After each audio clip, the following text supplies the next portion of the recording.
Hoje entenderemos por que somos os trabalhadores da última hora. Vivíamos a fase onde a matéria predominava sobre o espírito. E estamos adentrando a era onde o espírito deve predominar sobre a matéria. Isso nos faz concluir que é a partir das mudanças que o ser opera em si mesmo que o campo da matéria será alterado. Abre aspas, não restará pedra sobre pedra, diz o mentor Clarencio. Tudo parecerá perdido, mas só estará para os iludidos que buscam uma felicidade inexistente, até que venham compreender que a felicidade verdadeira se encontra dentro de cada um. Vamos conhecer o futuro espiritual da Terra. Sejam muito bem-vindos a mais este episódio de muito conhecimento. E começamos com lições sobre a transição, porque voltando a me concentrar na tarefa, André Luiz diz, né? Procurei por Clarencio, o mentor, e indaguei sobre o que iríamos fazer ali. Depois de conversar com um dos responsáveis pelo trabalho daquela casa de caridade, ele informou. Eles chegaram num centro espírita, aqui na Crosta. Clarencio disse, estamos aqui aproveitando os trabalhos desse grupo, dedicado à divulgação e à vivência espírita, com a finalidade de tirar lições sobre a transição planetária.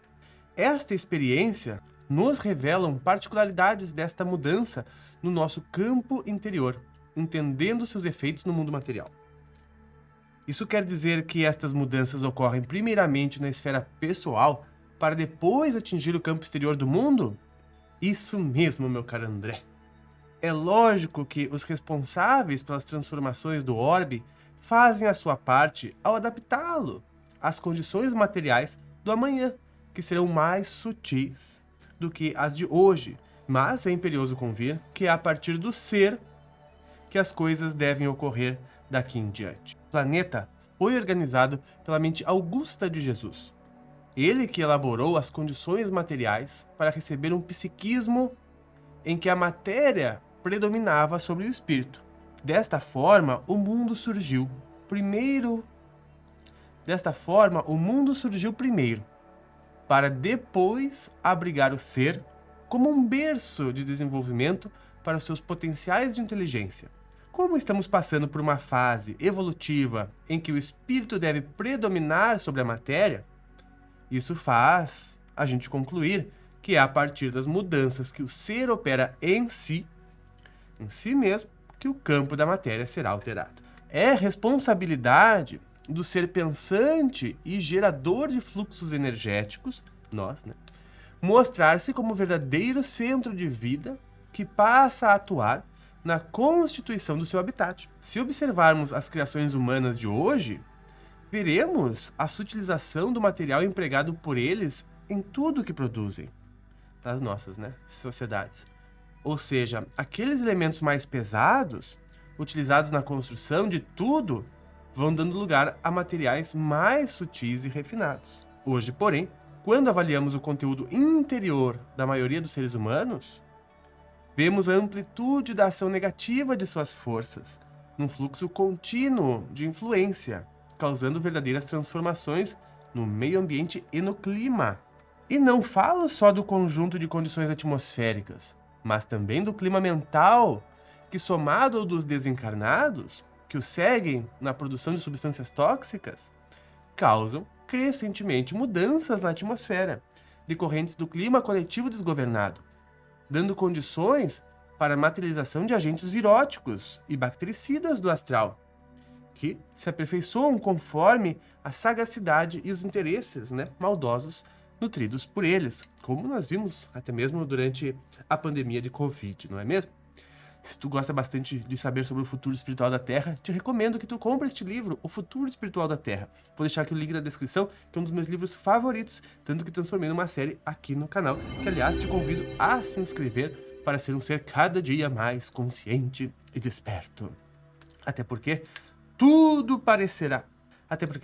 são as disposições mórbidas e patológicas a nascerem do grau de inconsciência por não saberem usar todo esse potencial divino para fins nobres e elevados, né? São condições mórbidas e patológicas que nascem dessa inconsciência coletiva, né?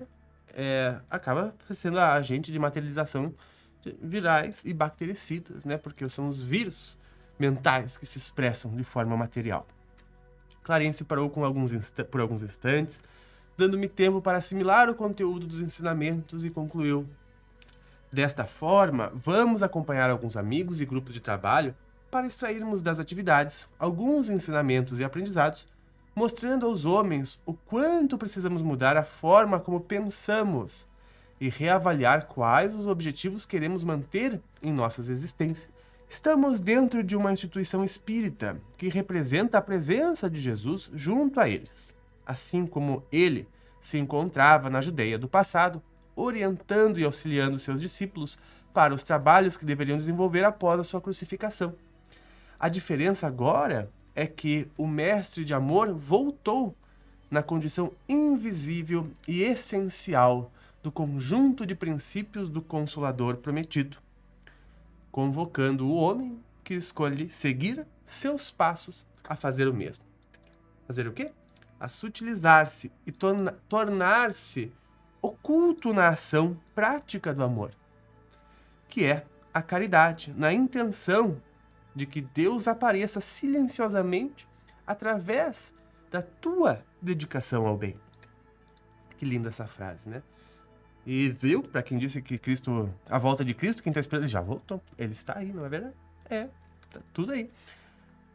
O amado instrutor aproximou-se de um grupo que iria iniciar uma pesquisa focada nas obras de Kardec e tinha o objetivo de fixá-los com base de entendimento doutrinário, de forma a conduzir os estudos sem uma dependência direta de um expositor ou palestrante, deixando os trabalhos sob a orientação de alguém que o coordenava. Porém, todos os participantes tinham a responsabilidade de fazer a sua parte no aprendizado e desenvolvimento das lições. Por alguns minutos, ficamos ali observando o grupo que estudava as questões relacionadas à mediunidade e a troca de observações entre eles. E percebemos o interesse com que se entretinham nesta tarefa. Depois de algum tempo, Clarencio falou: vemos aqui um grupo que sai da posição comum de simplesmente buscar o saber, como ocorre nas reuniões de cunho público, e desenvolve uma postura mental diferente daqueles que buscam apenas consolo para os seus sofrimentos. Aproveitamos o momento para tirar nossas lições. Se Jesus disse que a quem muito for dado, mais será pedido, a lição cabe às nossas observações. Esses companheiros buscam se aprofundar no conhecimento elevado, abrindo a disposição pessoal para as responsabilidades dentro da existência, transformando estes recursos adquiridos em comportamentos e ações junto à sociedade. Por isso que eu digo, se tu é inscrito neste canal aqui, também aumenta a tua responsabilidade, porque aumenta a tua consciência, né? Mas é um caminho que não podemos postergar para transcorrer, não é verdade? Então, continuando, as pessoas lá tornam-se exemplos vivos para outras pessoas que inconscientemente buscam por alguém que as conduza, como ovelhas perdidas, e procuram por algum lugar que lhes dê segurança e lhes seja acolhedor. Isso me lembrou bastante até o nosso Lar 2, os mensageiros, né? Que são os mensageiros, porque às vezes o mensageiro tem que se transformar na mensagem, né? O mensageiro tem que ser a própria mensagem. Essa frase no filme me emocionou bastante. Aliás, eu fui assistir o filme e deixo aqui embaixo o link para que tu vai lá, veja eu assistindo o filme, comendo pipoca, gravando dentro do cinema, fiz coisas ilícitas, né? Gravei a tela do cinema, baguncei durante o filme. Conversei com a Carlina, foi muito legal. Dei ingressos pro pessoal, foi muito divertido, muito alegre. Fui com a família, com o Galã, com o canal todo, fomos assistir. Vou deixar aqui o link, que é o meu segundo canal, o Pava Play, canal de vlogs, mais proximidades diárias, onde a gente coloca tudo que a gente aprende aqui na prática. Nossos amigos são os trabalhadores da última hora, disse o mentor, apresentados numa das parábolas de Jesus à mente imatura dos homens de sua época. Convite, exemplos vivos. Né? Esse convite é atual e pede que ajam de forma efetiva por onde passem, seja no próprio lar ou nos lugares onde são chamados a operar conscientemente para que as mudanças necessárias ocorram na sociedade por meio de suas colaborações.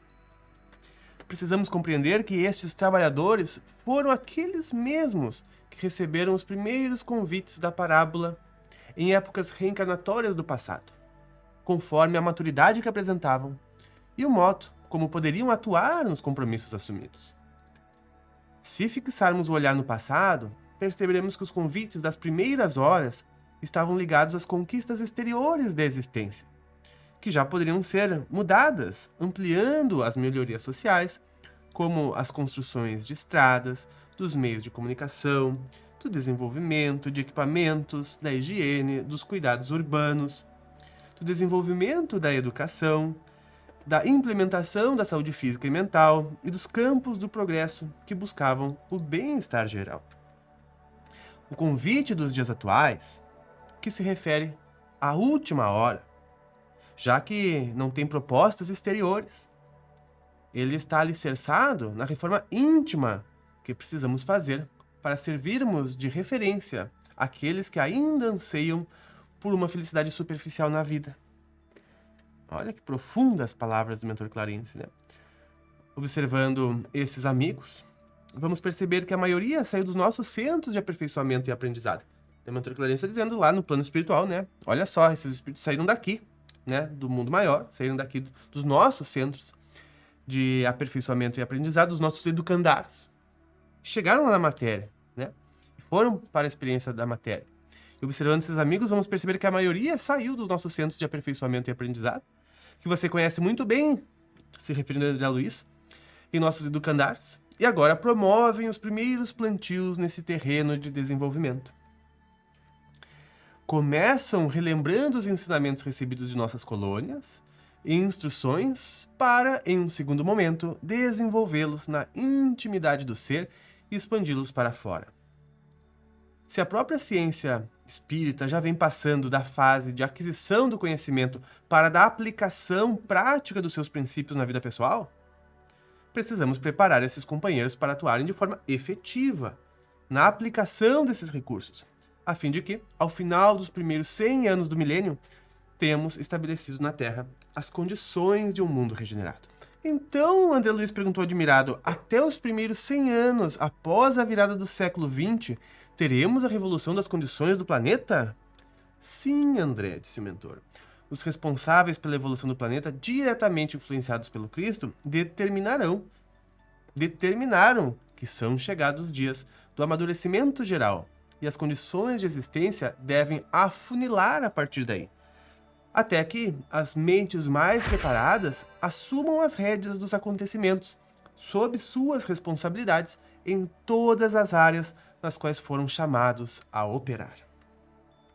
Assim, depois de uma turbulenta limpeza dos planos inferiores, nos vastos setores de desenvolvimento humano, nos quais não ficará pedra sobre pedra, que não seja derrubada de suas construções ilusórias e desvirtuadas, é que a bonança e a ativação do alto operarão de forma mais incisiva nas mudanças importantes. Tudo parecerá perdido, mas só estará para os iludidos, que buscam uma felicidade inexistente, até que venham a compreender que a felicidade verdadeira se encontra dentro de cada um de nós. Observando aquele grupo em seus movimentos de aprendizado mais efetivo, concluiu: estes amigos ainda não têm noção exata do que fazem e do que se espera deles, olhando para o pessoal lá naquele centro espírita que eles estão visitando. Pensam mais no acúmulo do saber, que faz com que tenham uma sensação de se encontrarem melhores do que a maioria. Mas, quando o terreno íntimo deles estiver saturado por essas sementes de vida eterna, serão convocados a transformar esses germens em flores e frutos de testemunho vivo, a fim de que seus exemplos floresçam no terreno íntimo daqueles que convivem com eles. Esse livro é maravilhoso, né? Aqueles que convivem. Esse livro, lembrando, o link para ele está aqui na descrição do vídeo. Assim, numa cadeia sucessiva de transformação, todos cumprirão a parte que lhes cabe no trabalho de mudanças que, no atual momento, representa o caminho para a efetiva regeneração.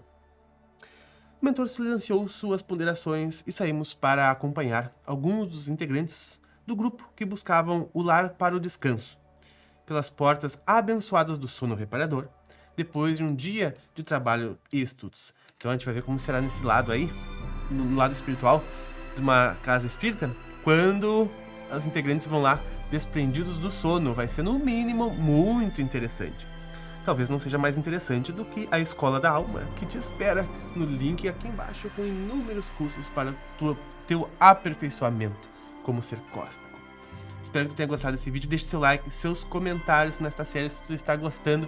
Aperte esse botãozão para se inscrever e nós nos vemos nos próximos. Um grande abraço e até mais!